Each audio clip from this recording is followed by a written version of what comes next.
Selamat datang untuk Bapak Ibu yang baru masuk. Selamat siang. Eh, Senang bisa bertemu Bapak Ibu di sesi GNA Talks keempat kali ini ya.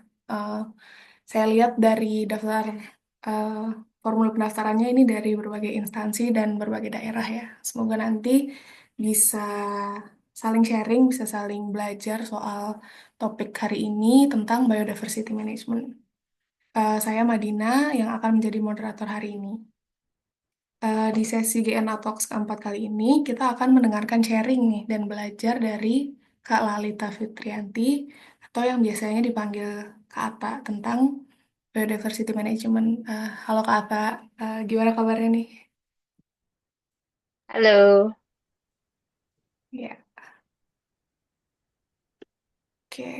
Ini nanti uh, Kak Ata akan menjadi pembicara narasumber ya di kali ini. Mungkin akan saya bacakan sedikit untuk profil dari Kak Atta. Kak Atta adalah seorang konsultan dengan pengalaman 10 tahun dalam environmental safeguards, terutama di sektor energi. Kak Atta mengemban pendidikan S1 di Biologi ITB dan S2 Environmental Management di University of Queensland, Australia.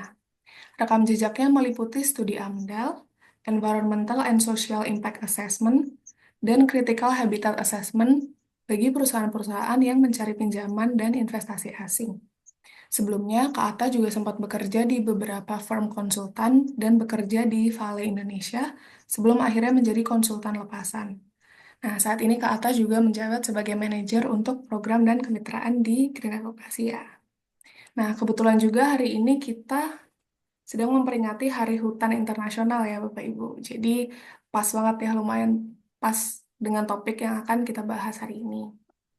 Nah, acara hari ini akan berlangsung mulai dari pemaparan materi dan akan dilanjutkan dengan sesi tanya jawab. Nah, mungkin ada beberapa rules yang akan saya bacakan supaya acara hari ini bisa berjalan dengan lancar dan kondusif ya. Pertama, Bapak dan Ibu dimohon untuk mengganti nama akun Zoom dengan nama lengkap. Bapak dan Ibu juga sangat dipersilahkan untuk menggunakan background Zoom yang telah kami sediakan ya, yang sudah dibagikan via WhatsApp chat. Dan Bapak Ibu diupayakan untuk selalu mengaktifkan kamera saat dimungkinkan, terutama saat sedang berinteraksi dengan narasumber, moderator, dan audiens lain. Mohon untuk tidak mengaktifkan mikrofon, kecuali saat sedang dipersilahkan untuk berbicara. Nanti Bapak Ibu juga dapat bertanya kepada narasumber saat sesi tanya jawab, secara langsung dengan menggunakan fitur raise hand, dan atau bisa juga memanfaatkan chat box di Zoom. Nah, nanti juga moderator memiliki hak penuh untuk mengatur jalannya acara. Oke. Mungkin sekian untuk rules-nya ini. Mungkin kita bisa langsung mulai aja untuk sesi hari ini. Silahkan untuk Kak Ata. Persilahkan. oke siap. Oke, terima kasih Madina untuk perkenalannya. Selamat siang menjelang sore, Bapak dan Ibu. Terima kasih sudah meluangkan waktunya ya untuk mau mendengarkan saya sharing. Bahkan saya pun juga sebenarnya tertarik juga nih dengar dari saya lihat peserta-peserta ini ada yang dari pelaku usaha, ada yang dari badan pinjaman, ada yang dari perusahaan, dari LSM juga seperti itu. Jadi mungkin kita sharing-sharing aja, kita sore, diskusi santai aja menjelang sambil nunggu buka puasa. Pertama, mohon maaf bagi operator, tolong saya dikasih itu ya, share. Oke, saya izin share screen untuk bahan diskusi kita siang ini. Oke, siap. Oke, apa layar saya sudah terlihat dengan jelas? Udah Kak, Oke, aman. siap. Oke, ya. Oke, jadi saya akan memulai topik kita siang ini. Jadi ini adalah perkenalan untuk Biodiversity Management System atau sistem pengelolaan keanekaragaman hayati. Ya, saya yakin Bapak dan Ibu di sini yang sudah hadir udah ngerti lah ya, kenapa sih penting banget untuk melestarikan keanekaragaman hayati atau biodiversity. Jadi saya rasa saya tidak perlu lagi uh, memberikan kuliah terkait itu. Mungkin di sini saya lebih ingin meng-highlight tentang bagaimana sih kita bisa menerapkan sebuah sistem di mana kita bisa mengelola biodiversity dengan efektif. Ya, kita tadinya sebenarnya jujur untuk materi siang ini tuh tadi memang saya tujukan lebih ke korporat, tapi melihat banyak sekali Bapak dan Ibu dari berbagai macam instansi, saya akan mencoba memframing diskusi sore ini dengan lebih universal, ya. Jadi organisasi yang baik, sebagaimana disampaikan dalam GRI 101 Biodiversity 2024, adalah organisasi yang menunjukkan praktik-praktik baik dan mengikuti peraturan dan perundangan yang berlaku. Nah, di dalam GRI 101, dalam menangani biodiversity khususnya, sebuah organisasi itu harus memiliki sebuah kebijakan, di mana kebijakan tersebut tertuang komitmen dari organisasi tersebut untuk mengurangi atau melestarikan biodiversity. Seperti itu. Sorry, mengurangi dampak buruk biodiversity dan melestarikan biodiversity secara umum. Ya, kira-kira seperti apa aja sih framework yang dapat kita jadikan sebagai acuan untuk kita melakukan biodiversity management? Mungkin kita lihat dulu dari framework-framework yang berlaku secara internasional. Kita udah cukup akrab dengan IUCN at least ya. Terus ada CITES appendices untuk illegal trading. Lalu juga khusus untuk organisasi ada standar GRI seperti yang sudah saya kutip di sini. Ada juga IFC Performance Standard, khususnya Performance Standard nomor 6, khusus biodiversity. Tetapi juga ada banyak sekali ya standar yang bisa kita pakai. Biasanya tergantung dengan kebutuhan dari organisasi tersebut. Misalnya ada yang butuh pinjaman, mungkin pinjaman dari ADB, jadi ngikutin standar ADB. Mungkin ada yang butuh investasi asing, mungkin bisa menggunakan uh, standar dari OECD misalnya kayak gitu. Lalu juga ada standar-standar yang berlaku per sektor. Contohnya mungkin kalau di tambang ada IRMA, mungkin di sektor lain ada kalau nggak salah IFC atau World Bank itu memiliki standar untuk masing-masing sektor. JRI pun juga ada gitu. Nah, tetapi selain itu kita pun juga harus mengikuti standar yang berlaku di negara kita masing-masing. Karena kita di Indonesia, jadi mungkin kita harus mengacu juga kepada PP 22 tahun 2021 terkait penyelenggaraan perlindungan dan pengelolaan lingkungan hidup serta repositori spesies-spesies yang dilindungi oleh negara. Yang mana kalau nggak salah yang terakhir itu masih dirilis oleh KLHK peraturannya seperti itu. Nah, eh, gimana sih kita memulai biodiversity management dalam organisasi? Nah, yang disinilah kita membutuhkan sebuah alat yang bernama Biodiversity Management System atau BMS. Mungkin bagi teman-teman pelaku usaha di sini mungkin sudah cukup akrab ya dengan adanya sebuah biodiversity policy. Atau mungkin di masing-masing organisasi namanya beda. Mungkin ada yang menyebutnya sustainability policy, mungkin ada yang menyebutnya HSE policy. Itu cuma nama ya, doesn't matter gitu ya. Tetapi yang penting adalah adanya sebuah policy di mana organisasi tersebut menunjukkan komitmennya untuk melestarikan lingkungan hidup ya, misalnya dengan tidak melaksanakan deforestasi seenaknya atau tidak melakukan hunting atau perburuan ilegal dan sebagainya seperti itu. Dan biasanya policy inilah yang menjadi pijakan dari seluruh biodiversity management system organisasi tersebut gitu. Nah, biasanya ada beberapa perusahaan yang biodiversity policy-nya pun itu mungkin digabung dengan policy yang lebih besar. Mungkin contohnya kayak SMK 3-nya atau HSE policy-nya. Itu tidak masalah. Yang penting biodiversity itu menjadi aspek yang tetap disebut di dalam policy tersebut. Ya, di sini ada beberapa contoh biodiversity policy buat teman-teman yang mungkin belum pernah lihat. Ini ada dari perusahaan UPL, lalu sebelahnya ada dari perusahaan Plantation, seperti itu. Oke, nah dalam implementasi BMS itu seperti apa sih? Memang di atas kita memiliki policy, Tapi setelah policy pun kita juga harus melihat lebih dalam bagaimana kita mengimplementasikannya ketika kita mulai melakukan kegiatan dari usaha atau proyek kita. Nah, di tahap perencanaan atau planning cycle, mungkin Bapak Ibu kalau misalnya mau ngebangun sebuah proyek nih, pasti yang pertama dilakukan tuh apa sih? Studi kelayakan, AMDAL, atau bisa juga pakai istilah ESIA, ya. Melakukan inventarisasi spesies, kayak gitu. That is also part of the biodiversity management system, ya. Nah, terus bagaimana sih mengimplementasikannya? Eh, karena biasanya di tahap perencanaan itu belum apa ya, masih belum running ya, atau enggak belum ada standar yang ajak. Biasanya dari pihak pelaku usaha atau project proponent, mereka menggunakan scientifically accepted methods. Mungkin seperti standar dari pemerintahan atau standar internasional, mereferensikan publikasi-publikasi riset yang pernah ada. Eh, Mungkin kalau dalam hal ini adalah sebuah perusahaan multinasional, mungkin ada corporate handbook yang bisa dijadikan acuan.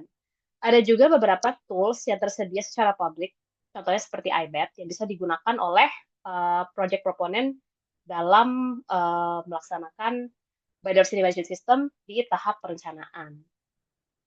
Lalu, ketika itu sudah selesai dan sudah masuk ke tahap operasional, apa yang kita lakukan? Ya, disinilah kita biasanya melakukan pengelolaan biodiversity management plan, pemantauan biodiversity monitoring plan, rehabilitasi, seperti itu. Ya, nah, adanya rencana ini kan juga dari sini biasanya output yang lebih detailnya itu pertama kita harus punya struktur organisasi. Nanti yang ngerjain ini semua siapa? Yang ngerjain pengelolaan, pemantauan, itu kan harus ada timnya. Mungkin ada tim HSE, mungkin ada tim khusus untuk biodiversity sendiri. Terus harus ada SOP-nya, SOP dari korporat atau SOP bagi organisasi gitu ya. Bagaimana sih melakukan pengelolaan ini? Bagaimana sih melakukan pemantauan satwa liar misalnya? Bagaimana sih kalau misalnya kita melihat penampakan satwa liar di area kerja kita, apa yang harus kita lakukan setelahnya? Seperti itu, ya.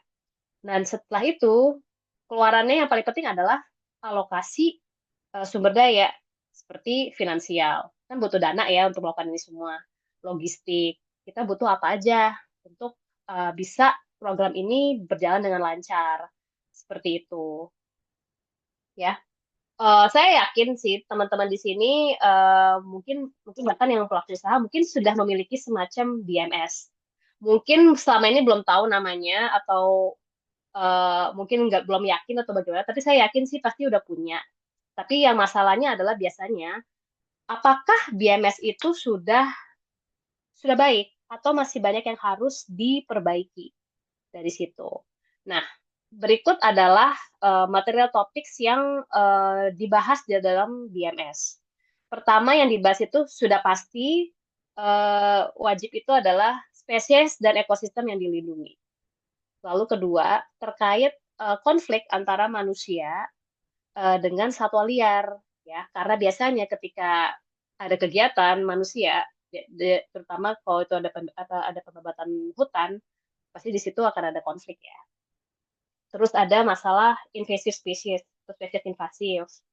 Terus ada ecosystem services, jasa ekosistem, dan bagaimana cara mengelola atau memanage subkontraktor. Ya, saya akan go deep dive ke masing-masing topik ini ya.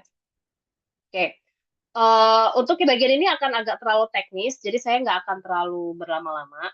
Coba nanti kalau kita pada saat sesi diskusi mungkin ada yang mau revisit ini, nanti silakan aja ya.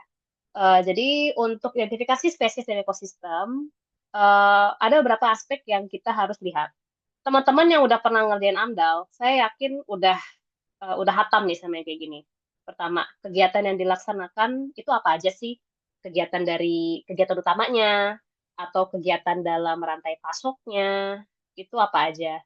Kira-kira ada fasilitas yang terasosiasi dengannya. Terus kira-kira tahapan kegiatan yang mana? Apakah konstruksinya atau operasinya yang mengakibatkan dampak? Nah, lalu lokasi dampaknya itu, lokasi dan ukurannya itu di mana? Apakah dampak tersebut beririsan dengan habitat sebuah spesies yang dilindungi, apakah beririsan dengan kawasan lindung atau taman nasional, tipe ekosistem seperti apa, ya itu semua harus diintegrasi. Lalu durasinya berapa lama? Kira-kira apakah akan berlangsung selama operasional dari perusahaan tersebut atau hanya akan berlangsung pada tahap konstruksi aja di awal? Seperti itu juga harus kita kuantifikasi. Lalu intensitasnya bagaimana? Sefrekuensi apa sih? Sorry, sefrekuensi dari kegiatan ini tuh akan bagaimana sih? Apakah akan terus-menerus terjadi selama durasi dampak tersebut atau hanya akan terjadi sekali setahun? Terus kalau misalnya udah kejadian nih, udah ada dampak, kira-kira kondisi dari kondisi alam tersebut bisa berbalik lagi nggak sih ke kondisi semula? Seperti itu. Nah, cara mengkuantifikasi dampak tersebut, caranya ada banyak. Saya kebetulan familiarnya menggunakan risk assessment matrix ya. Jadi saya melihat dampaknya terlebih dahulu ya, yang ada di kolom sebelah kiri. Kira-kira dampaknya itu likelihood-nya atau kemungkinan dia akan terjadi itu sebesar apa sih? Nah, terus setelah kita melakukan setelah itu terjadi dan misalnya terutama ini kalau misalnya kita lakukan assessment ini ke perusahaan yang udah atau proyek yang udah berjalan ya, dengan effort mitigasi yang ada, kira-kira dampak yang timbul itu apakah masih bisa berbalik ke kondisi semula atau nggak bisa balik lagi nih, beneran udah dampak permanen gitu, kayak gitu. Ya, ini masih satu tool aja ya, teman-teman. Masih banyak tools lain yang bisa digunakan. Seperti nature finance atau accounting ya. Mungkin kalau menggunakan angka moneter, mungkin mengkomunikasikan dampak tuh lebih mudah ya pakai duit gitu. Ada juga metode dari Natural Capital Protocol, dari Natural Capital Coalition, ada yang dari SBTN, ada dari TNFD. Kebetulan yang dua terakhir ini saya baru dengar juga. Pengen banyak belajar juga. Jadi kalau misalnya Bapak dan Ibu ternyata sudah pernah pakai nih salah satu dari metode ini, silakan banget sharing. Saya dengan senang hati akan mau mau belajar juga dari Bapak dan Ibu. Nah, setelah kita sudah menentukan dampak yang ditimbulkan, kita harus mengembangkan strategi mitigasinya.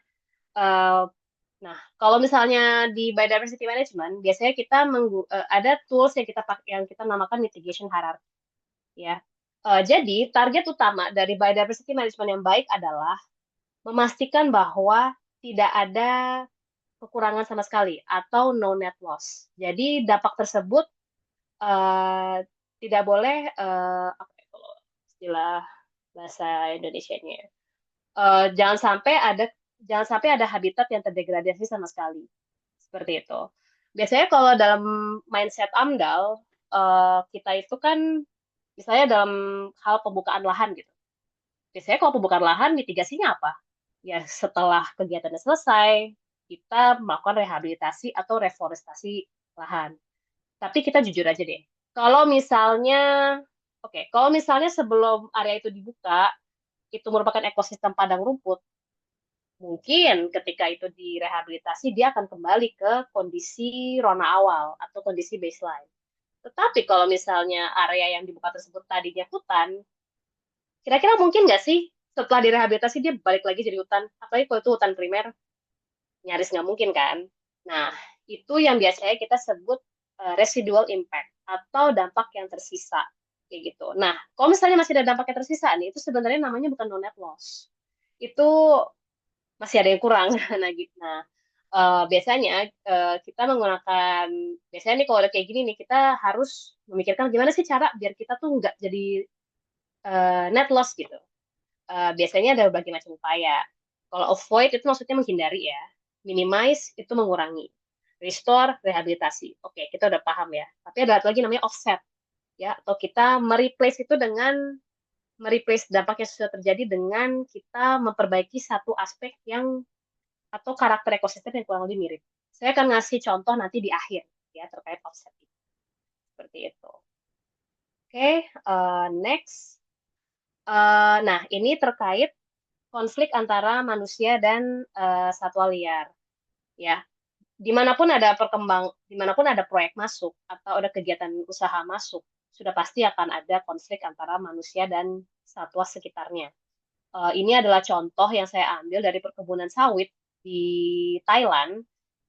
Kebetulan area forest kompleks tersebut ini merupakan percontohan untuk perkebunan sawit dengan HCV yang tinggi. Ya, kita kan tahu ya, mungkin teman-teman tahu kalau gajah itu kan rata-rata mereka itu kalau bergerak itu berkelompok ya, dalam satu rombongan kayak gitu. Nah, semakin kecilnya habitat mereka, otomatis kan semakin kecil juga area bergerak mereka. Nah, dengan mengembangkan kebun sawit dengan HCV yang tinggi, itu secara tidak langsung itu pun menjadi area habitat dari gajah tersebut. Jadi gajah masih bisa berkeliling ke sana kemari tanpa merasa terkurung gitu dalam habitat yang lebih kecil. Tentu saja upaya ini harus dilengkapi dengan capacity building ke komunitas manusia sekitarnya. Misalnya tidak boleh ada poaching, tidak boleh ada perburuan ya untuk mengurangi dampak terhadap gajah-gajah yang masuk ke area perkebunan ini seperti itu. Oke, next. Ini selanjutnya terkait spesies invasif ya. Ini juga merupakan dampak yang biasanya muncul dari pembukaan lahan. Ya, biasanya kalau udah ada area yang terbuka, otomatis akan ada beberapa spesies invasif masuk. Ini adalah contoh sebuah studi kasus dari kebakaran di Maui, Hawaii. Jadi Hawaii itu di tahun 60-an merupakan sempat ada sempat ada semacam apa ya lonjakan perkebunan nanas dan tebu ya yang akhirnya pada tahun 80-an kalau nggak salah itu akhirnya dibiarin aja karena apapun lah ya for all reasons and purposes ya akhirnya ditinggalkan tapi nggak diurus di situ jadinya banyak sekali spesies invasif yang masuk ke dalam area perkebunan tersebut yang akhirnya menjadi semacam bahan bakar untuk wildfire, untuk kebakaran. Dan kebakaran ini menghancurkan banyak hal ya, menghancurkan aset, bisa dilihat di sini ini ada gambar ada gedung yang ikutan kebakaran, dan juga ada korban jiwa sebanyak 111 korban di tahun 2023. Uh, Lalu selanjutnya saya juga akan address terkait jasa ekosistem. Ya, jasa ekosistem ini sering disebut juga dalam beberapa disclosure dan memang secara tidak langsung ini sebenarnya kaitannya lebih ke kehidupan, lebih ke aspek sosial ya. Jadi jasa ekosistem apa aja sih yang ekosistem itu berikan kepada manusia? Contohnya seperti menyediakan air, regulasi iklim, mengontrol banjir. Mungkin Bapak dan Ibu sempat lihat ya baru-baru ini kan ada berita yang cukup heboh ya terkait di puncak gitu ya karena banyaknya pembangunan di sana yang sebenarnya mengancam daerah resapan hujan kayak gitu ya selain ada air juga menyediakan sumber makanan juga kayu bahkan juga memiliki fungsi kultural gitu ya seperti mungkin ada hutan adat mungkin Bapak dan Ibu sering dengar juga ya seperti itu. Nah, biasanya nih kalau di perusahaan kalau kita dengar nih ada berita eh, PT X melakukan pelanggaran atau terjadi apa gitu ya, kecelakaan di sini gitu. Nah, biasanya tuh itu tuh masalahnya tuh bukan di PT-nya, tetapi di subkontraktornya ya. Dan ini biasanya sulit karena em, anggaplah si perusahaan itu sudah memegang sebuah value ya. Value mereka sudah mentraining semua pegawainya untuk mengikuti kebijakan tertentu, tetapi belum tentu ketika mereka mempekerjakan pihak ketiga, nilai yang sama itu juga dimiliki oleh pihak subkonnya.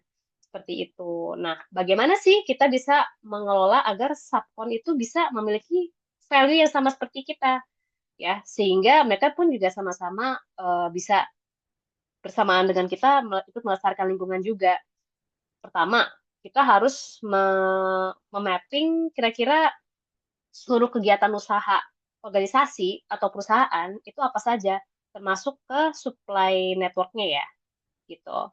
Terus ketika kita sudah bekerja sama dengan supplier, kita harus menuangkan beberapa item dalam kontraknya yang terkait komitmen terhadap sustainability, ya. Eh, jadi misalnya ada klausul terkait penalti jika terjadi pelanggaran atau dan sebagainya, kayak gitu ya.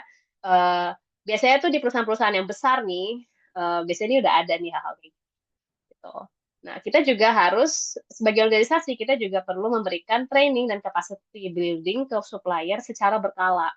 Gimana pun juga, ya mereka kan orang luar ya daripada kita. Harus kita training, harus kita ingetin lagi, kayak gitu. Mungkin juga kita bisa ajak berkolaborasi. Misalnya, subkontraktor itu kan biasanya sebagai pihak yang lebih lebih apa ya, lebih di apa, lebih di apa di garda terdepan. Biasanya mungkin mereka mungkin ada hal-hal terkait lingkungan atau mungkin aspek biodiversity yang mungkin mereka lihat. Misalnya mungkin mereka memiliki kecenderungan untuk melihat ular gitu misalnya di hutan dibandingkan eh, si project proponen gitu. Ya mungkin bisa mengajak pihak supplier untuk bekerja sama membangun SOP atau guideline, dan dengan begitu pun mereka pun memiliki apa ya, ownership terhadap effort tersebut, dan mereka pun juga lebih patuh untuk mengikuti prosedur tersebut kayak gitu. Nah, sekarang kita masuk ke studi kasus. Jadi ini ada contoh biodiversity management policy dari sebuah perusahaan petroleum dari Thailand. Di sini mereka tidak hanya memiliki sebuah policy seperti yang saya tunjukkan di sebelah kanan. Mohon maaf, kebetulan polisinya lumayan blur ya, jadi kurang jelas juga isinya apa.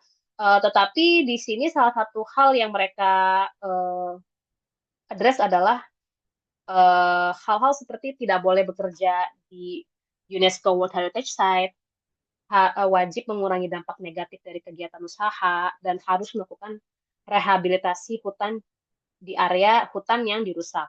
Seperti itu. Nah, tetapi selain itu mereka pun juga memiliki guideline untuk beberapa step ya, dari risk manajemennya, mitigasinya seperti apa, lalu tracking atau pemantauannya seperti apa. Terus nanti bagaimana sih cara mengkomunikasikan ini ke stakeholder itu bagaimana, lalu menjalankan komitmennya seperti itu ya. Mereka pun juga ada semacam guideline untuk bagaimana agar sistem ini tetap berjalan dengan baik gitu ya. Jadi memang nggak cukup gitu kalau misalnya kita cuma punya kebijakan. Kedepannya tuh kita harus bagaimana sih agar sistem ini tuh tetap bisa berjalan terus kayak gitu ya. Kalau misalnya di sustainability policy kita biasanya nyebut itu continuous improvement ya. Jadi kalau misalnya ada apapun ya kekurangan yang kita temukan di lapangan, kita harus langsung mengupdate-nya ke prosedur yang udah ada kayak gitu ya. Jadi growth mindset kayak gitu modelnya. Oke, selanjutnya ini adalah studi kasus dari Holcim Group. Eh, Mungkin teman-teman udah sering dengar namanya. Dia adalah perusahaan semen multinasional. Eh, Jadi, Holcim Group itu sebagai perusahaan yang memiliki banyak sekali area kerja di seluruh dunia, mereka itu memiliki semacam guideline untuk memungkinkan agar semua anak perusahaannya atau cabang-cabangnya itu bisa mengimplementasikan standar biodiversity management yang sama, ya. Nah, ini adalah nama dokumennya, namanya Biodiversity Indicator and Reporting System, ya.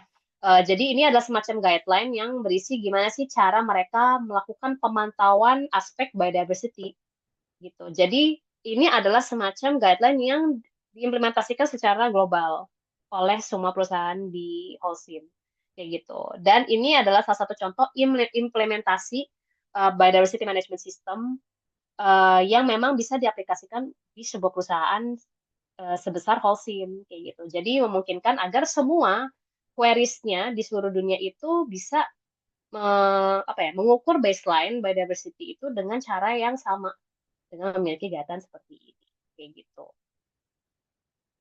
Oke, next. Nah, ini adalah ini adalah apa? Studi kasus terakhir ini dari Rio Tinto.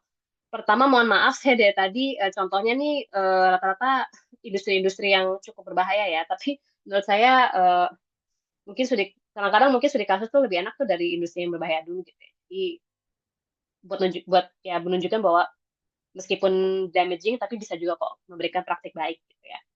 Nah, di sini ini yang tadi saya sebut ya, offset management.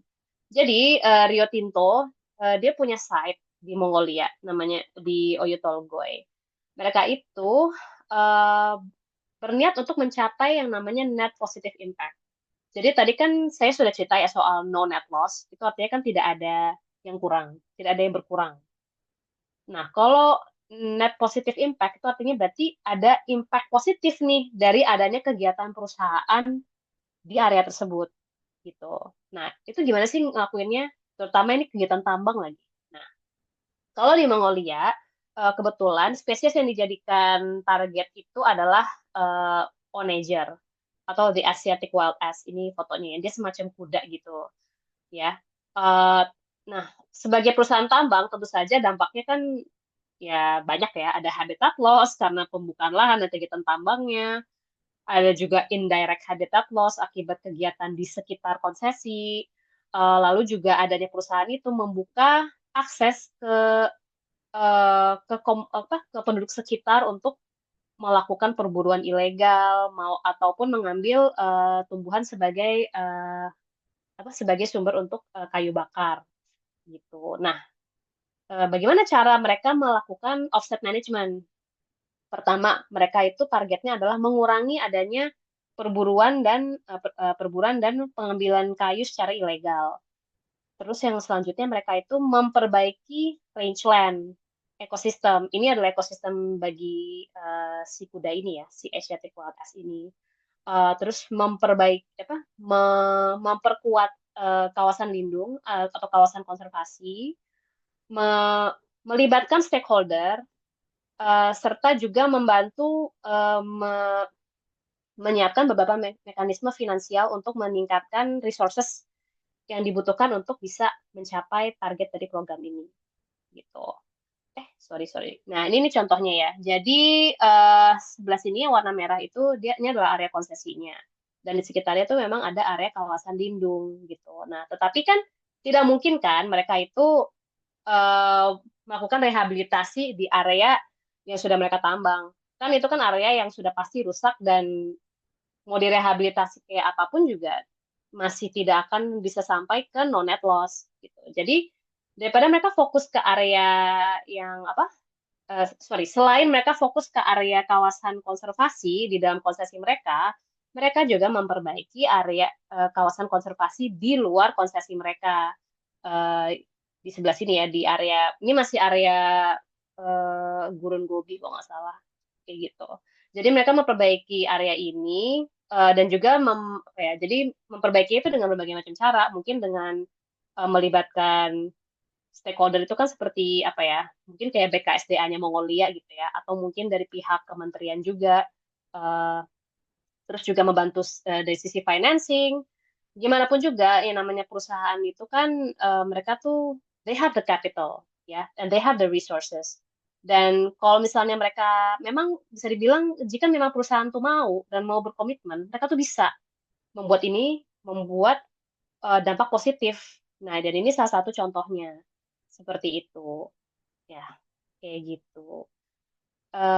Oke, baik. Dengan demikian, sekian pemaparan materi dari saya. Terima kasih, Bapak dan Ibu. Saya kembalikan lagi ke, ke Madina ya. Oke, sip. Thank you banget Kak Atta untuk pemaparannya. Sangat komprehensif ya Bapak Ibu, mulai dari apa itu biodiversity management, terus ada level-levelnya juga, terus habis itu ada tahapan-tahapan implementasi sampai studi kasusnya juga ada gitu ya. Nah, sekarang oh, sebelum kita masuk ke sesi tanya jawab nih, mungkin sambil Bapak Ibu mempersiapkan pertanyaan juga, kita mau ada sesi foto dulu Bapak Ibu. Jadi, yang bisa on cam, dipersilahkan untuk on cam, supaya bisa diambil fotonya ya. Gitu. Silahkan Bapak Ibu yang memungkinkan untuk on cam. Dipersilahkan. Oke,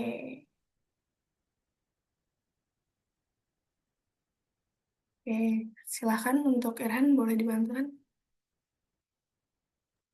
Baik, silahkan yang belum on cam bisa on cam dulu ya.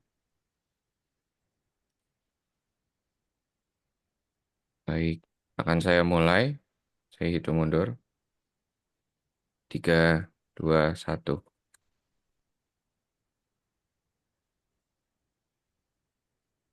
Oke, thank you, Sip. Mbak Dina. Thank you, Irhan. Oke, mungkin sekarang kita bisa lanjut ya untuk sesi tanya jawabnya. Kira-kira apakah sudah ada yang mau bertanya nih Bapak Ibu tentang Biodiversity Management System? Atau mungkin mau sharing? Oke, ada dari Bapak Muhammad Firdaus ya, ada di kolom chat. Bapak Muhammad Firdaus, apakah mau bertanya secara langsung ini? Atau gimana nih? Sangat dipersilahkan.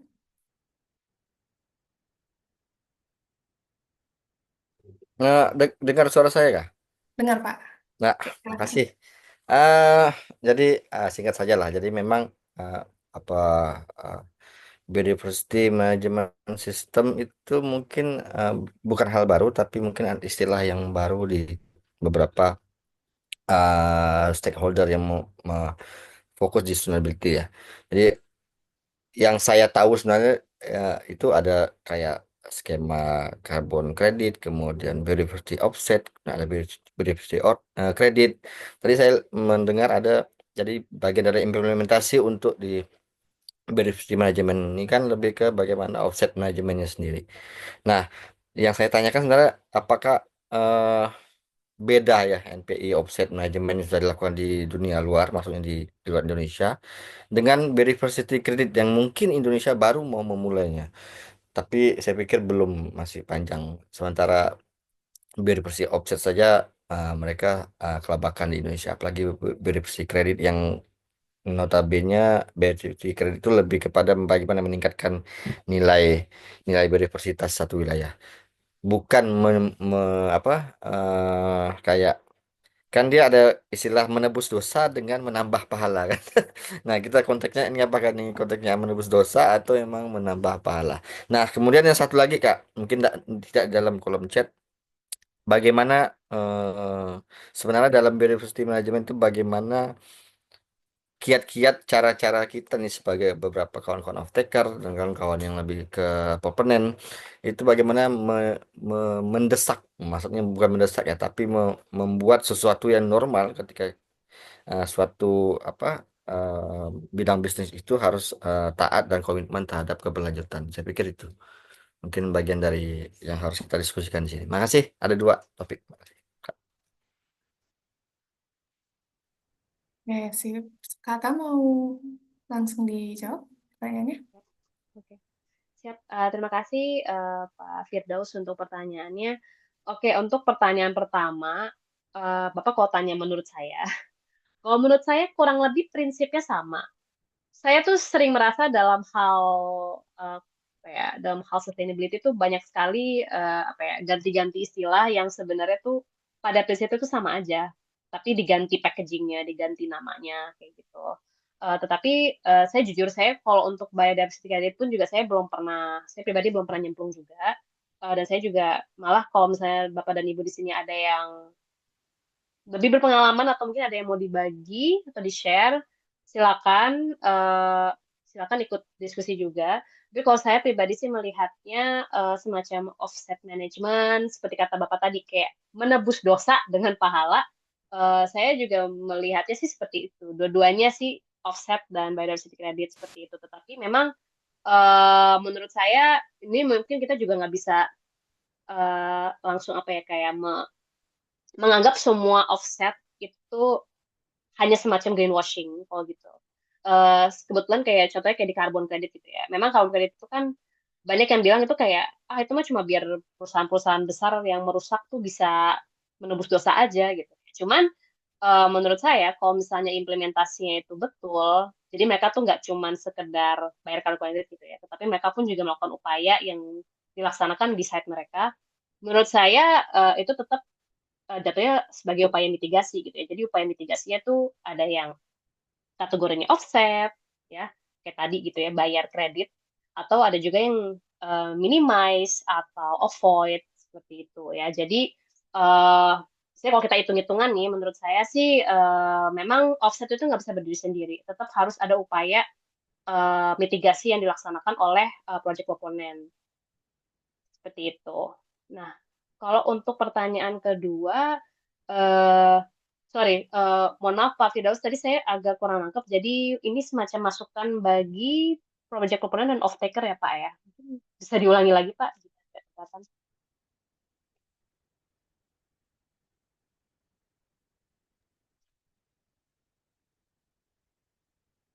Pak Firdaus, mungkin boleh disampaikan lagi pertanyaan yang kedua, Pak.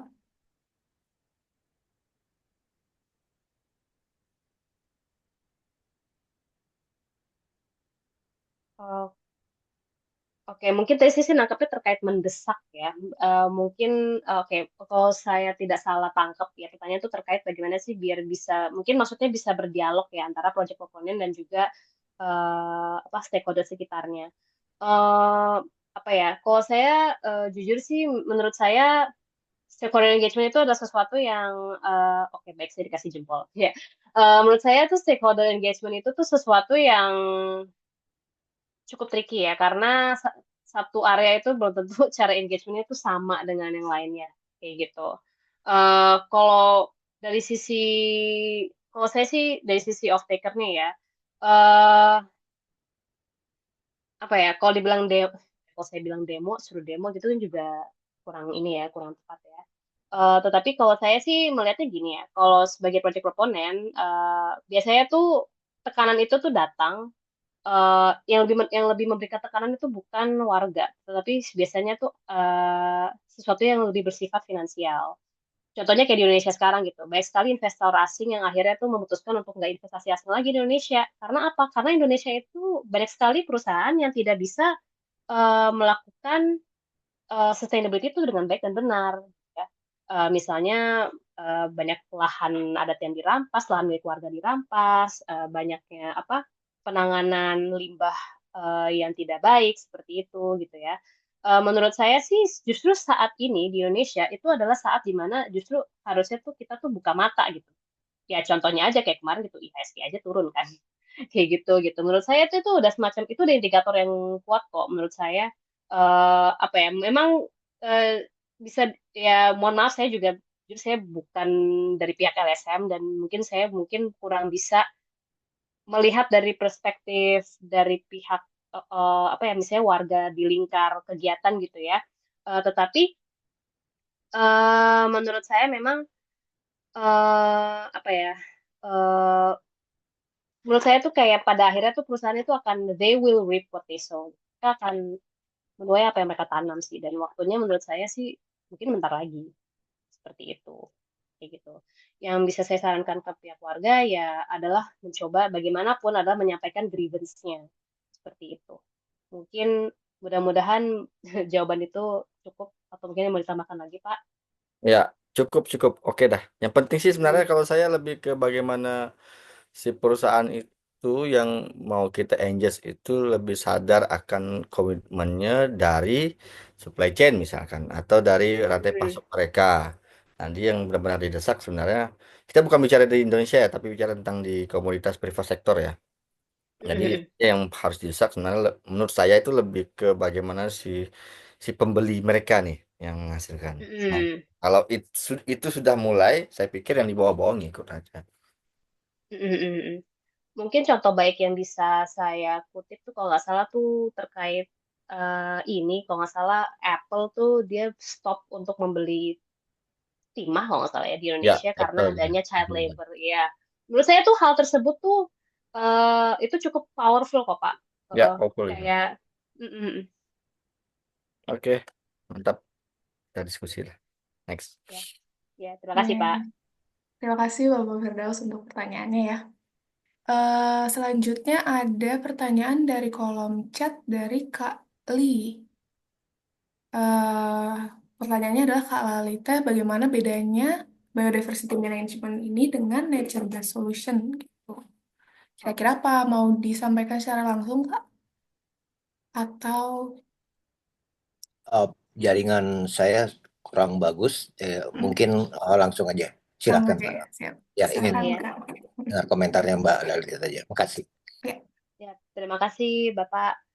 Mungkin kalau untuk bedanya dengan nature based solution, kalau saya melihat justru nature based solution itu mungkin itu dia miripnya tuh sama ecosystem services atau jasa ekosistem, ya. Kan NBS itu kan dia lebih ke apa sih solusi yang bisa kita ambil tapi dari secara alami gitu. Entah itu untuk apa mengurangi abrasi pantai misalnya atau kontrol banjir dan lain-lainnya gitu. Itu masuknya eh, kalau menurut saya sih secara prinsip itu sebenarnya tuh dia masuknya ke jasa ekosistem. Dia kurang lebih barang yang sama. Seperti itu sih, Bapak. Jadi dia adalah satu item dari biodiversity management ini. Begitu, Pak. Apa mungkin jawabannya sudah lengkap? Sudah cukup? Atau sudah ditanggapi? menjawab. Cukup. Jadi adalah bagian dari MBS sebenarnya di dalam MBS itu sendiri ya. Ya, Ya, NBS adalah bagian dari biodiversity. Ya, ya, ya. Oke, oke. Thank you. Good. ya. Siap. Thank you untuk pertanyaannya Kak. Mungkin dari Bapak Ibu ada yang mau menyampaikan pertanyaan lagi atau mungkin menyampaikan cerita atau pengalaman itu juga Ya, sangat dipersilahkan. saya bertanya boleh? Ya, mungkin bisa kenalan Hmm? dulu ya Bapak Ibu Ya, dari siapa dan ya. Saya organisasi atau Bambang mungkin daerah. Pramudianto dari Yayasan Bina Karta Lestari di Semarang. Ya. Eh, jadi di Indonesia itu ada Pramuka Saka Kalpataru. Ya, kan Pramuka itu ada Saka Bahari, Saka Dirgantara. Nah, sekarang tuh ada Saka Kalpataru. Nah, Saka Kalpataru itu kridanya atau kegiatannya itu ada tiga. Satu tentang eh, sampah, kemudian tentang kalau nggak salah itu perubahan iklim ya. Yang satunya tentang biodiversitas, keanekaragaman hayati. Nah, itu. Nah, di situ, nah yang Saka Kalpataru itu eh, lebih banyak anak-anak SMA dan anak-anak ini ya mahasiswa Pandega ya.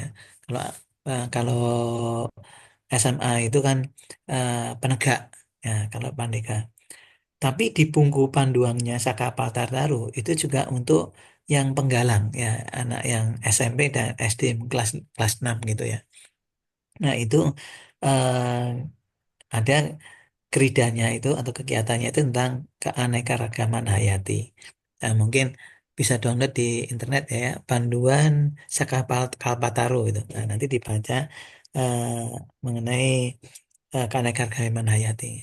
Nah, saya lagi berpikir bagaimana misalkan kalau satu apa gugus depan gitu ya di SMA mana gitu yang ada Saka Kalpatarunya gitu.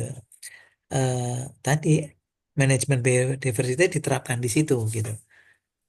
Apa yang bisa dilakukan gugus depannya itu ya dalam rangka tadi melaksanakan kerja keanekaragaman hayati itu. Nah, itu jadi eh, kalau mungkin nanti apa ya apa perlu pembinanya itu ada pelatihan. Nah, di Kementerian Lingkungan Hidup itu ada apa ya pusat pengembangan generasi lingkungan ya. Itu direkturnya Ibu Joko Maladewi. Nah, itu yang melakukan pendidikan yang untuk pembina-pembina pramuka itu ya.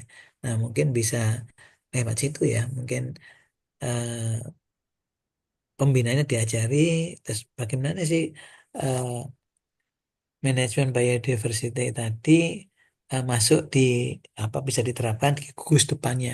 Jadi anak-anak pramuka yang masuk menjadi Saka Kalpataru ini dalam menerapkan Krida keagenan ini bisa bisa lebih apa bermanfaat lagi begitu ya. Kalau di pramuka itu antara lain ya misalkan ya karena Karamiyati itu misalkan apa ya yang kalau pohon yang langka nah itu di, di dikembangkan ditanam gitu atau kalau burung-burung yang langka itu ditangkar, dikembangkan dan sebagainya. Nah, itu ada di panduannya itu ya, keagenan Parahyanti itu apa gitu. Nah, ini hanya satu tadi cerita atau ide bagaimana memasukkan manajemen biodiversity ini ke dalam gugus depan atau Siap-siap. pramuka yang melaksanakan eh, ada yang ya, Saka Kalpataru Iya, begitu. siap-siap. Hmm, Oke, ya. jadi gimana biodiversity management ini bisa diterapkan di level organisasi pramuka gitu ya? Ya, bisa di gugus depan tadi Oke, yang ada Saka Kalpaturnya karena semua gugus ya, depan kan belum tentu ada Saka Kalpaturnya. siap-siap. Yang Ya, ada skala pertamanya. Nah, itu karena di situ ada ininya kegiatannya tiga itu ya. Mengenai iya, sampah, terus perubahan iklim, satunya lagi adalah biodiversity. biodiversity tadi ya, Oke, keanekaragaman. siap. Nah, itu di panduannya itu ada itu apa sih yang harus dilakukan. Nah, kalau dia melakukan itu nanti dapat ini tanda kecepatan khusus. Nah, nanti ditempel gitu. Nah, kalau dia melakukan ya, apa kegiatan keagen hayati ini. Tapi maksud saya yang sudah dia lakukan, bagaimana bisa di manage gitu ya, bisa dikembangkan lagi, bisa di data lagi dan yang jadi tidak mubadir yang dilakukan anak-anak pramuka itu maksud saya. Terima kasih. Ya, siap. Ini untuk anak muda ya pertanyaannya nih. Silahkan Kak Marita langsung bisa dijawab. Ya, terima kasih Pak Bambang untuk pemaparannya. Terima kasih sudah sharing juga Pak tentang kegiatan pramuka juga. Mungkin kalau yang bisa saya kasih masukan adalah mungkin saya baik lagi saya mengacu ke biodiversity management system ini. Ini kan sistem ya Pak. Jadi bagaimana sih biar sistem ini tuh bisa diimplementasikan secara organisasi, mungkin di organisasi pramuka itu sendiri kayak gitu. Memang betul seperti kata Bapak tadi, pertama dalam kita mengembangkan sebuah sistem, kita memang harus mungkin melakukan beberapa kali capacity building atau FGD, mungkin dengan organisasi Bapak dan juga stakeholder-stakeholder yang terkait. Seperti tadi kan Bapak sempat menyebut salah satu organisasi di KLH atau Kemenhut ya. Sekarang kan udah KLH, jadi KLH. Sekarang KLH KLH ya, itu ya. namanya Ya, namanya jadi KLH Kementerian ya.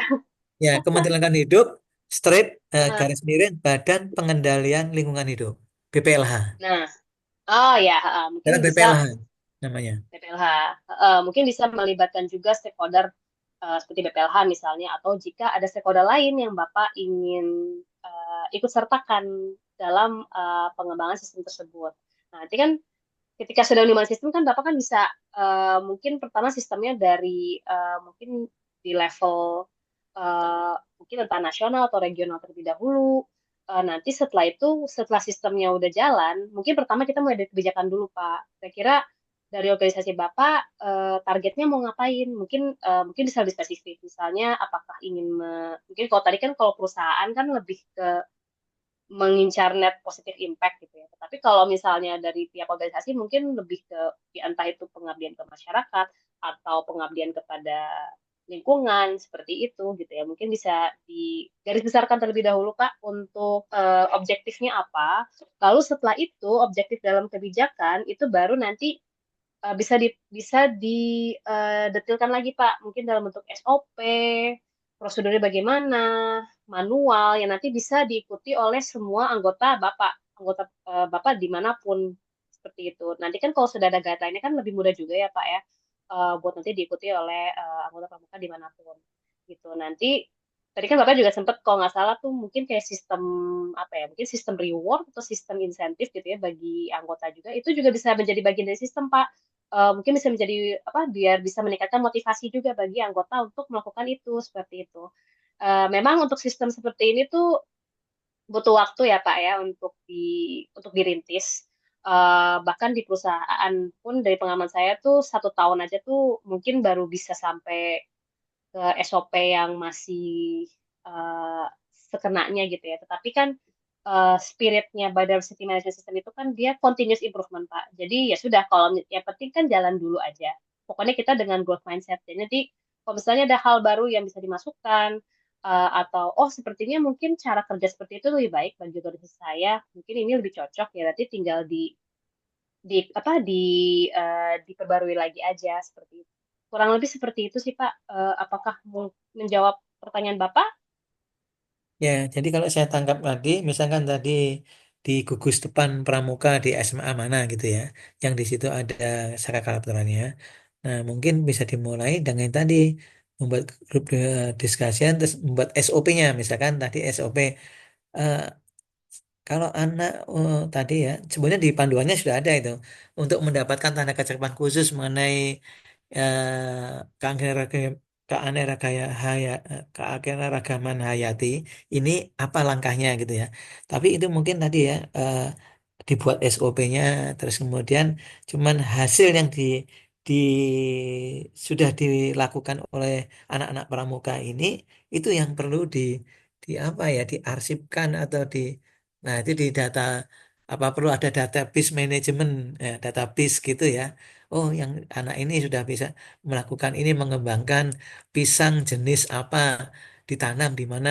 Nah, dia bisa menanam jenis pisang macam-macam. Kan akademi hati itu kan begitu ya, anak-anak pramuka diajari mengembangkan berbagai jenis. Misalnya kalau tanaman dari pisang, nanam pisang dengan jenis-jenis yang langka gitu, atau ternak unggas yang jenis-jenis langka seperti itu ya. Tapi nah itu mungkin hasilnya itu dibuat database-nya gitu ya. Mungkin semacam itu yang mungkin bisa di-share. Oh, cara beternak burung maleo itu mulai bertelur ini bagaimana gitu ya. Nah, itu mungkin ya itu tadi dibuat SOP-nya. Ya terima kasih masukannya. Terima kasih. Ya, siap itu sudah menjawab ya Pak. Ya, Oke, siap baik. Kita ke eh, ya melanjutkan ini sesi. informasi saja ya.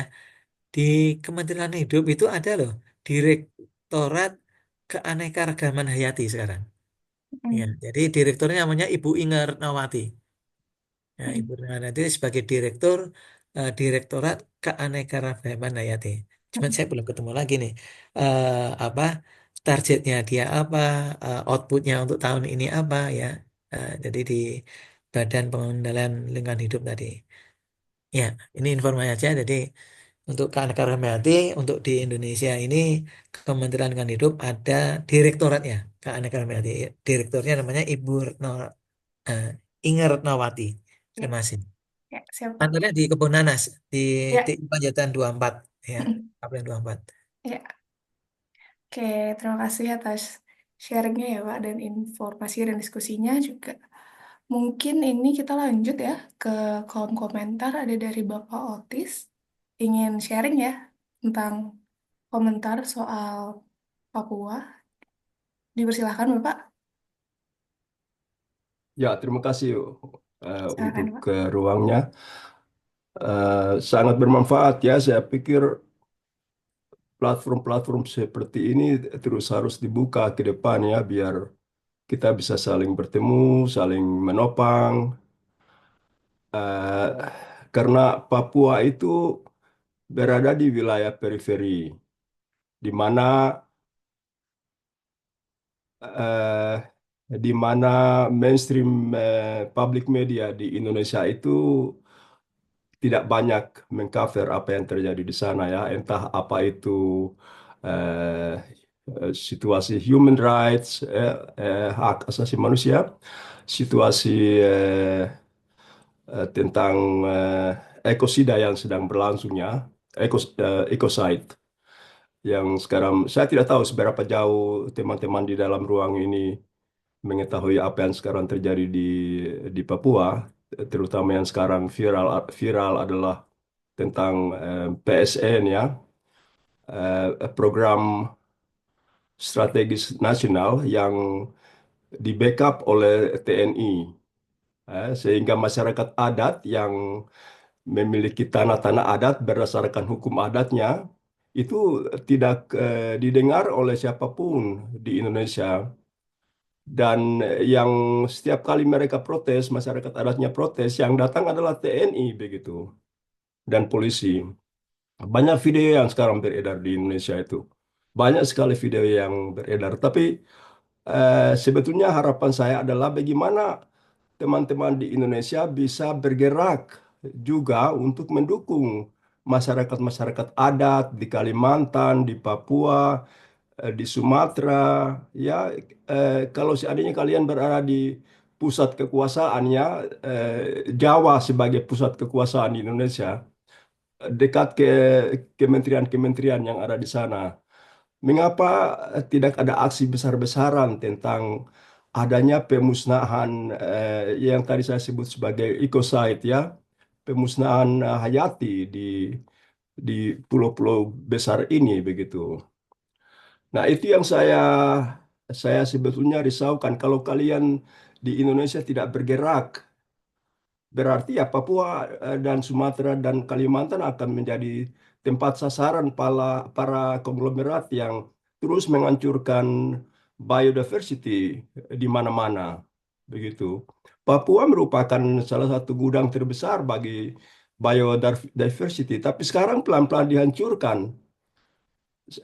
Kalau proses-proses seperti ini terus berlangsung, ya apa akhir dari perjuangan kita nantinya ke depan. Jadi itu saya ini petani organik ya. Saya mengajak teman-teman saya mengajak masyarakat untuk harus berpindah dari pertanian yang tadi menggunakan pupuk kimia itu harus mengembangkan pupuk organik, entah itu pupuk padat atau cair ya. Dan sekarang kami bekerja untuk itu. Dan banyak juga secara eh, pelan-pelan masyarakat ikut bergabung begitu. Nah, jadi kesadaran itu memang ada di tengah masyarakat. Tapi sampai ke atas sana mereka menghadapi ancaman besar sekali, ancaman sangat besar di mana hutan-hutan mereka untuk nantinya terus bertani ke depan sekarang dipalang oleh TNI, dipalang oleh perusahaan-perusahaan yang ada backingnya oleh TNI begitu. Nah, jadi kami mentoknya di sana perjuangan kami. Nah, saya harapkan bahwa ada teman-teman yang bersedia untuk mendukung kami di Papua. Terima kasih. Iya, terima kasih banyak Bapak Otis untuk sharingnya. Mungkin Kak Atan, mungkin kalau ada tanggapan atau yang mau disampaikan, silakan. Terima kasih banyak Pak Otis eh, untuk ceritanya. Memang apa yang terjadi di Papua itu sangat sangat disayangkan dan memang jujur kami pun saya jujur saya tadi sampai bingung berkata-kata gimana ya karena banyak sekali hal-hal yang memang di luar kuasa eh, kita ya sebagai praktisi gitu ya. Kalau saya kalau saya boleh memberikan tanggapan ya Pak ya, saya baca di sebuah laporan dari Bank Dunia. Jadi memang banyak yang mengira banyak yang ya pagi saat ini ya baik sekali adanya pembabatan hutan gitu ya dengan atas nama development atau memajukan gitu ya. Tetapi pada kenyataannya keanekaragaman hayati itu justru jika dilestarikan itu terutama dengan adanya jasa ekosistemnya itu malah bisa berkontribusi sebanyak sekitar 2,3% terhadap GDP global ya seperti itu. Jadi sebenarnya pada melestarikan keanekaragaman hayati itu menurut saya tuh justru bukan hanya harus tetapi itu juga sebenarnya menguntungkan juga gitu ya. Tetapi memang banyak sekali pihak yang belum bisa melihat itu seperti itu. Lalu untuk menanggapi apa yang Bapak ceritakan gitu ya. Menurut saya itu memang harus ada memang saya dari tadi kan saya bicara sistem itu dalam hal proyek atau program ya. Tetapi menurut saya di sisi policy maker atau pembuat peraturan ya, pembuat kebijakan itu pun juga sistem tersebut pun juga bisa dilakukan. Makanya ada yang namanya kebijakan dan peraturan seperti itu. Dan kalau boleh jujur menurut saya memang peraturan terkait keanekaragaman hayati khususnya di Indonesia itu masih sangat ngawang, masih kurang tertarget gitu ya menurut saya. Masih banyak aspek yang seharusnya bisa dipertajam lagi gitu. Jadi pada akhirnya apa? Akhirnya perusahaan-perusahaan itu hanya fokus ke menginventarisasi spesies yang dilindungi, tetapi tidak memikirkan bagaimana cara untuk eh, melestarikannya atau mungkin mengembalikannya seperti sedia kala seperti itu atau mungkin juga eh, kan kita biodiversity management itu kan tidak hanya terkait spesiesnya tetapi jasa lingkungan yang harusnya dilestarikan tuh seperti apa? Seperti persediaan air atau seperti tadi Bapak cerita bertani juga seperti itu kan bagaimanapun juga itu kan hutan itu kan sumber makanan juga ya Pak ya. Bahkan bagi kami yang orang kota pun kami pun juga ya bapak-bapak seperti inilah yang memprovide ke kami gitu. Pak Justru kami harus berterima kasih ke Bapak seperti itu.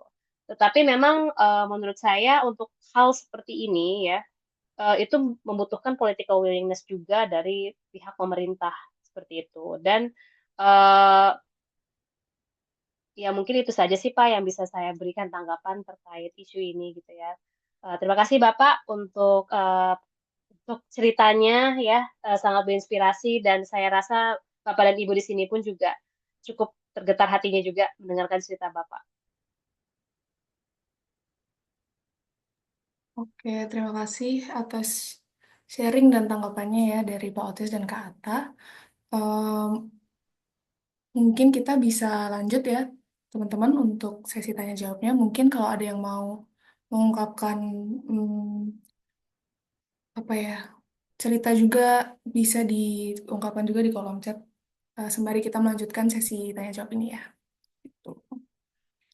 Mungkin selanjutnya kita bisa ke ini udah terjadi sedikit diskusi ya di kolom chat tentang biodiversity credit dari Kak Kim ya. Mungkin mau disampaikan Kak untuk apa sharingnya, informasinya di eh, secara live, secara langsung. Ya, baik, makasih Mbak Madina ya. Mungkin sedikit Ya, aja sih, saya juga masih menjajaki juga sih sebenarnya. Salam kenal sama. Mbak Madina, Ya, salam jumpa lagi Mbak Ata ya. Jadi Mbak Ata dulu kolega saya juga. Jadi gini, biodiversity credit ini kan sebenarnya misalnya nih kalau di kami itu kan ada kami juga masih menjajakin sih, tapi ada beberapa contoh yang kemarin kami diskusi dengan UNDP ya dari Biodiversity Finance ya. Mereka tuh kayak menyampaikan ke kami bahwa misalnya ada salah satu perusahaan atau saya lupa PTA atau misalnya PTA lah ya sebut saja PTA. Nah dia itu sudah melakukan misalnya dia bergerak di PLTM ya misalnya. Nah si PLTM ini mereka ada rehabilitasi lahan nih misalnya di lahan kritis ya kurang lebih mereka menanamin segala macam dan di situ ada ekosistem yang tadinya misalnya hutan sekunder kemudian jadi makin banyak eh, apa namanya satwa mungkin satwa juga banyak kemudian ada mereka menjaga ekosistem yang dalam hal ini kan catchment area ya. Nah di situ juga menjadi sebuah kredit ya di situ ada nilai plus ya atau net gain dari sebelumnya yang hanya hutan sekunder tidak ada apa-apa menjadi ada ekosistem di situ yang kemudian si PLTM ini misalnya dia karena dia juga misalnya dia punya skema kredit atau pinjam ya dari investor kemudian dia juga ini apa namanya menyampaikan hasil net gainnya itu ke si investor kemudian nanti si investor ini bagaimana dengan si pinjamannya apakah nanti akan menjadi insentif namun dalam skema tersebut nanti ada semacam apa ya ada pihak ketiga yang akan memverifikasi sesuai standar mereka ya saya juga belum memahami sih secara detail standarnya seperti apa tapi ada 3 lembaga deh kalau nggak salah tapi saya yang ingat itu ada Vera.org ya mungkin dia juga cukup ini ya apa namanya memiliki reputasi lah di situ ya terkait untuk biodiversity credit ini. Nah, nanti mereka akan melihat seperti apa, misalnya standarnya sudah sesuai dengan standar yang internasional atau standar yang mereka miliki. Nanti si Vera ini akan melaporkan kepada investor. Misalnya nanti akan insentif, misalnya ada pinjaman yang misalnya eh, apa namanya misalnya dilunakan atau seperti apa nah nanti ataukah akan menambah menambah apa akan ditambahkan lagi investasinya seperti itu sih kurang lebih seperti itu tapi saya sih belum begitu detail ya tapi teknisnya sih skemanya seperti itu sih mungkin seperti itu sih Mbak Ata Mbak Madina terima kasih. silakan. Kak Atta mungkin mau ditanggapi untuk sharingnya tadi. Ya, terima kasih Mas Ican. Apa kabar Mas? Baik Mbak Ata. Em, ya, oke. Jadi mungkin terima kasih ya Mas untuk pemaparannya. Jadi saya jujur tadi biodiversity itu saya masih ngawang tadi maksudnya apa. Mungkin saya mau mau saya jadi nanya nih, Mas Ican ini kan dari SMI ya, Sarana Multi Infrastruktur. Ini maksudnya biodiversity credit itu diberikan oleh SMI ke peminjam atau atau ini investor yang memberikan ke orang yang diinvest, ke perusahaan yang diinvest ya? Nah, ya kebetulan kalau di SMI kan belum ada portofolionya Mbak Ata. Ini kami juga sebenarnya masih menjajaki juga ya, karena belum Nah, ada piloting sebenarnya di Indonesia. Jadi kalau yang selama ini prakteknya sih memang si investornya sendiri sih yang akan ngasih insentif kayak gitu sih. Harapannya sih hmm, mudah-mudahan kami nanti bisa ke situ arahnya ya. Tapi sejauh ini kami masih menjajaki hmm, teknisnya, mekanisme seperti apa. Tapi memang kalau di bahkan di dunia pun juga masih belum banyak ya yang seperti itu. Bahkan kalau kita mungkin pernah dengar kayak debt swap for nature ya, yang kayak TNC itu juga sebenarnya skemanya mirip ya, tapi memang bentuknya lain sih, kurang lebih seperti itu sih. Tapi kami belum hmm, sampai ke situ, masih menjajaki juga sih. Karena hmm, eh, ya kayak SMI kan sebenarnya kita nggak punya site ya. PT SMI kan nggak punya site, kita hanya apa namanya lembaga finansial yang memang membiayai eh, hmm, mungkin PLTM. Nah, PLTM itu kita arahkan sih ketika mereka sudah harapannya kalau si PLTM kita piloting juga ternyata mereka juga bisa ada net gain di situ dan kita bisa sama-sama mengajukan ke biodiversity credit sih harapannya nanti bisa jadi sebuah contoh lah ya ke depannya sih seperti itu sih. Gitu sih Mbak Ata. hmm. Tapi belum terus terang kita juga sama-sama masih ngabang juga sih sambil masih Ya, belajar juga. sip, sip. Oke. Jadi memang kayaknya tuh biodiversity itu ini bisa menjadi kayak semacam alat apa ya, semacam alat insentif juga ya bagi perusahaan gitu. Yang bisa mungkin mungkin nggak hanya kita, mungkin di saat ini mungkin yang melakukan itu mungkin hanya investor atau peminjam. Mungkin sebenarnya ke depannya menurut saya tuh mungkin dari pemerintahan pun bisa menjadikan ini bagian policy dari policy yang ada ya, mungkin juga sebagai insentif bagi perusahaan agar mereka lebih lebih niat ya dalam tanda kutip untuk memperbaiki biodiversity-nya. Ini saya lihat di kolom chat ini ada Bapak atau Ibu Tanti Hardina ada ngasih info juga nih soal Bappenas dan Kemenkyu ya. eh Soal biodiversity credit di Indonesia. Kalau boleh, mungkin saya mau dengar juga nih ceritanya nih karena ini salah satu hal yang saya senang dari ada Genetox ya. Saya bisa, jadi nggak cuman kita aja nih yang pemateri yang sharing gitu. Kita juga bisa belajar banyak nih dari peserta yang datang juga seperti itu.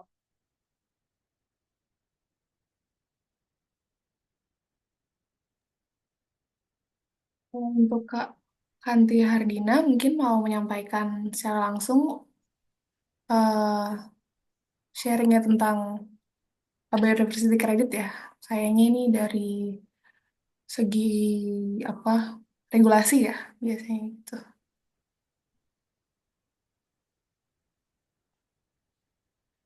Oh, sinyalnya kurang baik, jadi belum bisa Oke, ikut oke, secara siap. langsung. Oke, jadi di sini Kak Kanti bilang bahwa belum bisa dilaksanakan di Indonesia ya. Baru diadakan webinar tentang potensi biodiversity credit oleh Bappenas dan Kemenkeu di awal Maret tahun ini Mhm. gitu.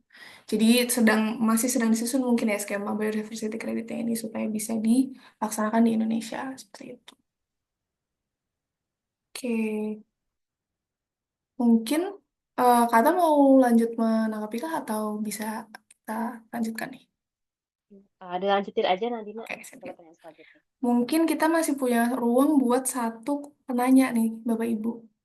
Mungkin siapa yang mau mengajukan pertanyaan untuk menutup eh, sesi sekarang untuk menutup sesi Anatox ini. Bisa secara langsung, bisa juga di kolom chat.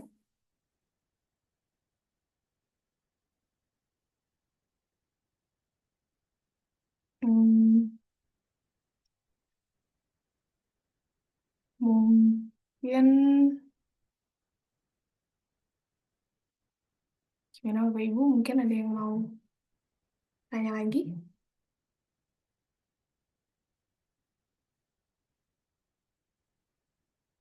Oke. Mungkin kalau gitu dari saya deh untuk menutup sesi ini ya. Jadi tadi kan em, waktu di slide case Mohon tadi maaf, itu, ya, mohon maaf. Ya, saya Bambang ya. Saya ini kok apa ada buku untuk informasi saja. Jadi di Kementerian Hidup itu menerbitkan ada buku tentang sistem monitoring dan evaluasi keanekaragaman hayati di Taman Kehati. Nah, itu kan Ini bagus ya. Jadi di sistem monitoring itu sudah ada panduannya bagaimana melakukan monitoring di Taman Kehati. Ya, ini kalau membutuhkan bisa ke Direktorat Keanekaragaman Hayati di KLH. Silakan. Jadi sudah ada sistem monitoring dan evaluasi keanekaragaman hayati di Taman Kehati. Ya, Oke, itu aja. siap, baik Pak. Terima kasih. Oke, terima kasih untuk apa informasinya ya. Mungkin melanjutkan nih pertanyaan yang mau saya sampaikan tadi. Eh Tadi tertarik lihat case study yang terakhir ya Kak, soal yang mining ya kalau nggak salah ya. Nah, kan kita semua tahu ya, sekarang kan eh, di apa namanya, di dunia tuh lagi naik banget nih demand soal electric vehicle gitu, atau mobil listrik, kendaraan listrik gitu. Nah, sedangkan karena demandnya tinggi, itu mungkin akan sangat berdampak ya kepada keanekaragaman hayati gitu, pada biodiversity gitu. Nah, itu bagaimana sih biodiversity management system ini bisa berperan gitu untuk, karena kan pasti perusahaan harus apa ya, mungkin semacam menyeimbangkan gitu ya antara menjawab demand, apakah harus menjawab demand atau apa ya, melindungi biodiversity itu kan pasti harus ada keseimbangan yang dicapai gitu ya Kak. Mungkin di mana sih biodiversity management ini berperan di situ gitu. Oke, sip. Oke, terima kasih Madina. Oke, mungkin kalau terkait apa boom EV ya, mungkin yang bisa saya tanggapin tuh memang yang namanya usaha itu kan pasti kan dia akan merespon ke permintaan pasar kan. Dan gimana pun juga mereka tuh profit base kayak gitu. Nah, mungkin yang bisa saya kasih tanggapan itu mungkin sebagai perusahaan BMS itu tuh dia tuh seperti apa ya? Seperti kayak checkpoint gitu loh. Jadi gimana sih kayak misalnya perusahaan tuh mau melakukan A nih atau dia mau ngebuka lahan baru untuk melakukan eksplorasi atau eksploitasi lagi gitu ya. Cuman kan tetap aja gitu ya ada nih sistem ini sebagai kayak semacam pagar checkpoint aja. Sorry ya, kalian tuh nggak bisa loh di sini. Soalnya di sini tuh ada wilayah konservasi atau area lahan yang akan kalian bakar tuh lebih banyak seperti itu. Kayak gitu. Cuman kalau boleh saya jujur, menurut saya kalau misalnya untuk sesuatu yang mengglobal seperti EV, menurut saya itu juga harus dilengkapi dengan adanya peran para pembuat kebijakan juga seperti itu. Karena terutama kita kita berkaca di Indonesia juga ya. Kalau saya sih ngeliat kayaknya Indonesia itu menurut saya harusnya dari pihak pemerintah itu saya lihat harusnya tuh bisa lebih ngerem tingkat eksploitasi dan processing dari dalam hal ini nikel ya saat ini kayak gitu ya. Mungkin dengan melakukan moratorium misalnya atau melakukan apa kayak gitu ya. Karena kan sebenarnya apa ya secara ekonomi pun itu juga kurang sustainable. Kita tidak melihat hanya dari sisi lingkungannya aja ya, tapi kalau kita lihat dari sisi bahkan resourcesnya pun kenyataannya ya resource ya gimana pun juga mineral kritis itu kan bukan mereka kan ada apa ya, ada expiry date-nya ya, ada limitnya gitu. Nggak bisa gitu terus-terusan ditambang begitu aja kayak gitu. Itu pun juga sebenarnya dan itu adalah sesuatu yang sebenarnya industri pun juga udah mulai bisa identifikasi gitu. Kita nggak bisa dia terus-menerus kayak gini seperti itu. Tetapi memang kadang-kadang memang harus yang ngerem tuh gimana pun juga BMS itu kan dari dalam perusahaan ya, internal perusahaan gitu.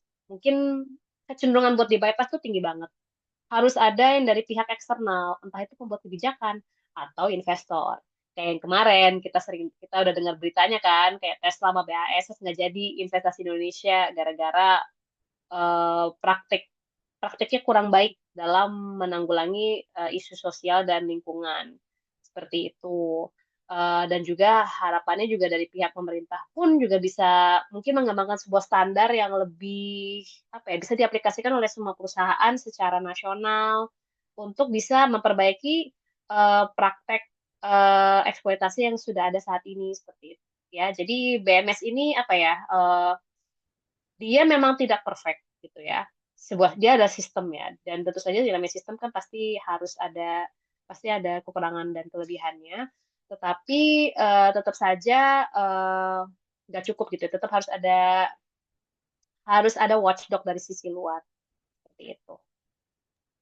Oke, sip. Berarti selain dari niat perusahaannya juga harus ada eh, peran eksternal juga ya, mungkin dari pemerintah atau investor dan organisasi lainnya gitu.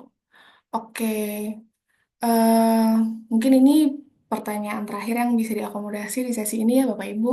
Eh, saya mau mengingatkan juga untuk Bapak Ibu yang belum, mungkin untuk mengisi daftar hadir dan survei persepsi yang ada di chat Zoom ini ya. Itu. Nah, mungkin untuk mengakhiri sesi ini, saya dan tim GNA sangat terima kasih atas kehadiran dan partisipasi Bapak Ibu semua di sesi GNA Talks ini ya. Terima kasih juga untuk Kak Ata untuk sharingnya dan yang sangat insightful ya, dan juga diskusi dan tanya jawab yang terjadi yang dilakukan di sesi ini. Kita bisa dapat perspektif banyak dari organisasi orang muda, dari organisasi komunitas adat, terus ada juga dari perusahaan. Semoga bisa memperluas pengetahuan Bapak Ibu sekalian juga tim GNA juga tentang biodiversity management. Gitu.